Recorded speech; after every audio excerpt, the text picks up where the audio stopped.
The warning is clear. The greatest threat to the church is not outside persecution, but inner deception and sleep. The falling away was foretold not as a sudden rebellion, but as a slow and quiet departure of the heart over time. Now the Watchman speaks again, not to the world outside, but to the people of God inside the house. This is how the falling away happens. Not in one loud moment, but in silence, through choices so small they seem harmless. Not through a single act of defiance, but through 1,000 quiet decisions made without urgency or resistance.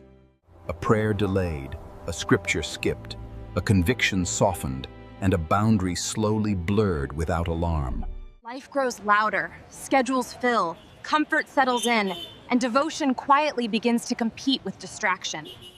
And slowly, without ceremony, Jesus is moved from the throne of the heart to the margins of daily life. Church, hear me clearly. No one wakes up one morning and decides to fall away. They drift there over time. The drift is dangerous because it feels safe, it feels reasonable, and slowly it begins to feel normal. Many still believe, still know the scriptures, still speak Christian language, and still attend church from time to time. But belief without intimacy becomes hollow, knowledge without obedience becomes dangerous, and religion without fire becomes a graveyard. You know drift has begun when prayer feels heavy instead of necessary, and the word feels dry instead of alive. When sin feels familiar instead of terrifying, and worship feels boring instead of holy, something is shifting. When holiness feels restrictive instead of freeing, and conviction feels annoying instead of loving, warning lights are flashing. These are not small signs. They are alarms on the dashboard of the soul, and ignored warnings always lead to failure. The foundation of falling away is spiritual sleep, disguised as spiritual stability. I'm just tired. I'm just busy. I'm just in a season.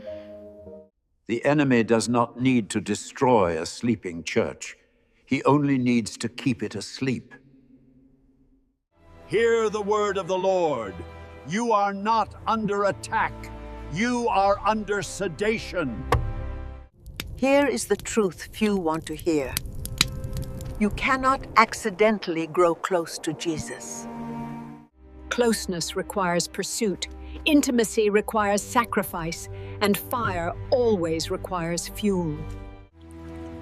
But drifting requires nothing at all, just neglect. You do not drift into holiness. You drift away from it. How shall we escape if we neglect so great a salvation? Not reject it, but neglect it. Neglect has destroyed more believers than rebellion ever has, because it feels harmless until it isn't.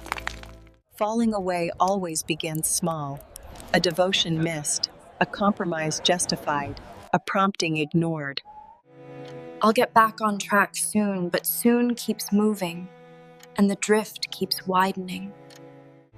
Soon is the most dangerous word in the last days. Not through atheism, but through sleepy Christianity. Not through hatred of Christ, but through neglect of him. Not through persecution, but through comfort. This is why the scriptures say, "Awake, O sleeper, and arise from the dead." This is why Jesus warned his disciples to watch and to pray. Examine your heart, guard your flame, and return to your first love. Not tomorrow, not soon, now. Because drifting is easy, sleep is subtle, and falling away begins with one unnoticed step. The Watchman has sounded the alarm. Those with ears to hear. Wake up. This is not a time for sleep. The hour is late. and the call is clear.